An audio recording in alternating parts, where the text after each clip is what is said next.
Hello mes Pams! Aujourd'hui, on va parler du jugement des autres. Et si toi tu me découvres aujourd'hui, bienvenue sur ma chaîne. Je suis Élise et je suis coach en énergie positive. Concrètement, je t'accompagne pour t'aider à prendre confiance en toi et à retrouver le sourire, même si tu as déjà tout essayé. Le jugement des autres, c'est un sujet assez complexe parce que c'est quelque chose auquel on doit faire face toute notre vie. Et généralement très fréquemment, notamment parce que on est des êtres humains qui vivons en société et donc du coup on est constamment confrontés au jugement des autres, que ce soit par notre famille, par nos amis, par nos collègues, par tous les gens qui, dès que tu leur parles de ce que tu fais, de qui tu es, de ce que tu as envie d'être, trouvent quelque chose à y redire. Personnellement, c'est quelque chose auquel j'ai dû faire face dans plusieurs moments de ma vie et pour différentes raisons. Je pense que la première fois où je me souviens vraiment avoir été marquée par le jugement des autres et où ça m'a fait vraiment me sentir mal, en fait, c'était par rapport à mon hypersensibilité. Donc si tu veux en savoir plus sur l'hypersensibilité, j'avais fait une vidéo à ce sujet, je t'invite à cliquer sur le lien qui s'affiche juste en haut à droite de ton écran et d'aller découvrir cette vidéo où je t'explique ce que c'est l'hypersensibilité et comment elle se manifeste chez moi. Et je m'en souviens parce que ce soit par rapport à mon hyper-empathie, à mon hyper-émotivité et à tout ce que je ressentais, on m'a toujours dit que j'en faisais trop et que j'exagérais et que c'était pas comme ça qu'il fallait réagir. Et en fait, là où ça me mettait vachement mal, c'est qu'en fait, moi, je savais pas faire autrement. C'est comme ça que j'étais, c'est comme ça que je suis toujours. Sauf que maintenant, j'ai appris à le gérer et à en faire une force. Mais en fait, j'étais super mal qu'on me dise... Mais Élise, c'est pas comme ça qu'il faut réagir. Mais Élise, pourquoi tu pleures? Ou pourquoi t'es aussi enthousiaste? Calme-toi, c'est pas aussi génial. Et en fait non, c'était ma façon d'être et j'étais super mal qu'on me dise que j'étais pas comme il fallait être en fait. C'est-à-dire que dès le plus jeune âge, on m'a fait comprendre que je me comportais pas comme il fallait et ça faisait me sentir différente, ça me faisait me sentir hors norme et ça me faisait me sentir nulle tout simplement. J'ai l'impression d'être une grosse naze en me disant mais putain, ça c'est des réactions qui sont tellement primordiales chez moi, tellement naturelles que même si ma façon d'être naturelle ça correspond pas, je me sentais super mal et je voyais pas d'issue. C'est quelque chose qui a été aussi fortement ravivé à l'adolescence.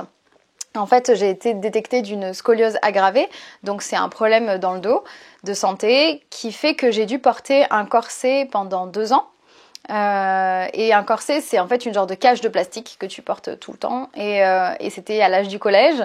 Donc autant te dire que là, le jugement a pas été évident. J'essayais quand même pourtant de masquer en fait ce corset, ce qui était sûrement une erreur a posteriori.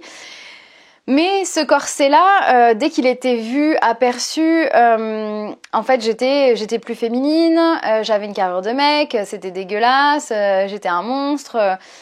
Voilà, j'étais hors norme. Là encore, ça m'a fait me sentir pas aussi bien que ce qu'il fallait et ça m'a fait me sentir en plus un peu en colère. Je pense que je ressentais de la colère, me dire mais putain c'est pas juste, déjà que moi ça me fait chier, déjà que c'est dur, déjà que ça fait mal, enfin pour dormir c'était quand même tout sauf agréable. En plus il faut que je me tape les jugements, les remarques de tout le monde alors que j'attendais du soutien. Et ouais, c'est quelque chose que j'ai pas bien vécu à cette époque-là en me disant là encore putain tu as pas ce qu'il faut et tu es pas comme il faut et de toute façon t'accepteras pas comme tu es même si ça fait partie de toi. Et en fait, je me suis rendu compte que le jugement des autres, il n'a pas arrêté de se produire. Je l'ai eu quand j'ai eu ma période d'anorexie. Là aussi, je t'en ai parlé, donc tu peux aller cliquer sur la petite vignette qui s'affiche en haut à droite, où je te parle de ma période d'anorexie. Alors là, je pense que c'était vraiment l'apothéose et le pire, parce que on n'arrêtait pas de me dire que j'étais fragile, que j'allais me casser, que je faisais pas ce qu'il fallait. Et alors là, tout le monde a son petit diagnostic, donc ça c'est vraiment l'angoisse, parce que tout le monde a envie de te dire que il sait mieux que toi pourquoi tu vis ça. Maintenant, je le sais exactement pourquoi et je sais exactement comment j'ai changé, donc je vous en ai déjà parlé et je vous en reparlerai sûrement beaucoup parce que je sais que ça aide nombreux d'entre vous. Mais en tout cas, tout le monde y pose son petit jugement et Élise elle est trop comme ci, elle est pas assez comme ça et elle devrait faire plutôt comme ça. Au lieu de se demander comment toi tu le vis, tu vois. Et donc ce jugement-là, il était hyper pesant. Finalement, j'ai commencé à travailler sur moi, j'ai changé beaucoup de choses et je me suis rendu compte que de toute façon, le jugement des autres, il serait toujours là. Il serait toujours là et qu'il fallait que moi, j'apprenne à le gérer. Et j'ai dû m'y confronter et m'entraîner encore quand j'ai quitté le salariat notamment. Parce que là, tu décides de faire des choix de vie différents et on te dit tout simplement que tu es folle. Donc là, à un moment, qu'est-ce que tu ressens quand tu te quand tu te confrontes en permanence au jugement des autres, et dis-moi si je me trompe dans les commentaires, mais comment toi tu le vis. En fait, je me suis toujours ressentie différente, exclue, pas à ma place, pas dans la norme. Ça m'a incité à avoir une vraie baisse de confiance en moi, en me disant que je faisais pas ce qu'il fallait, que j'étais pas comme il fallait. Et j'en avais marre en fait, j'en avais marre de me dire mais putain ça s'arrêtera jamais. Et oui, ça s'arrêtera jamais. s'arrêtera jamais. Et donc j'ai eu envie vraiment de changer ça. Et il fallait absolument que je change ça dans le sens où ça aurait pu être tellement pire. C'est-à-dire qu'à ce compte-là, si j'avais écouté le jugement des autres, si j'avais pas fait ce travail sur moi, si j'avais pas pris confiance en moi, où est-ce que j'en serais aujourd'hui ? En vrai, je serais toujours dans une boîte où je me sentirais hyper mal, je ferais un métier que je déteste, je travaillerais avec des gens que j'apprécie pas, qui ne me respecteraient pas.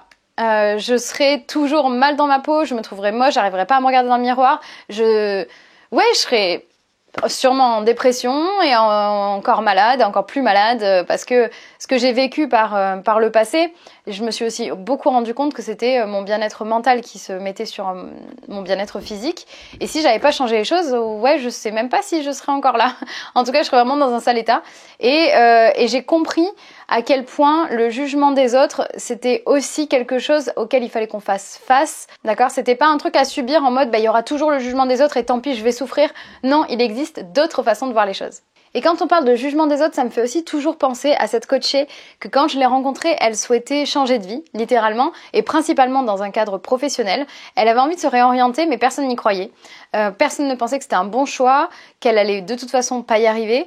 Et en fait, à force d'être constamment confrontée à un jugement négatif de la part de ses amis, de sa famille et de ses collègues, elle avait elle-même mis des croyances limitantes qui l'empêchaient d'aller vers cette vie de rêve.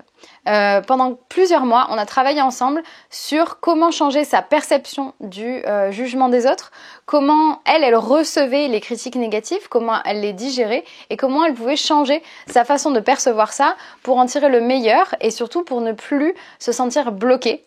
Et j'ai une excellente nouvelle pour vous. Aujourd'hui, elle a fini sa transformation. Elle a réussi à passer son concours. Elle a réussi à se sentir 1000 fois mieux dans sa vie et à trouver une vie dans laquelle elle s'épanouit, dans un nouveau métier dans lequel elle s'épanouit et ne plus s'attarder sur le jugement des autres.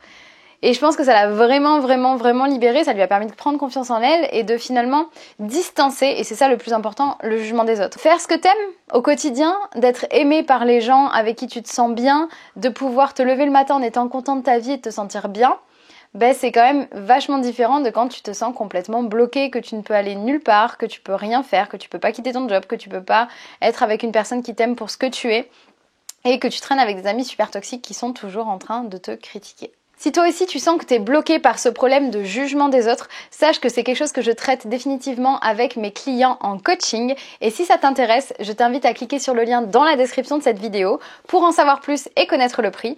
Ensemble, on va avancer petit pas par petit pas pour faire le plein d'énergie positive et faire en sorte de te libérer du jugement des autres. Merci à tous pour cette vidéo. N'hésitez pas à poser vos questions en commentaire. On se retrouve très bientôt et en attendant, je vous fais plein de gros bisous. Femme kiss!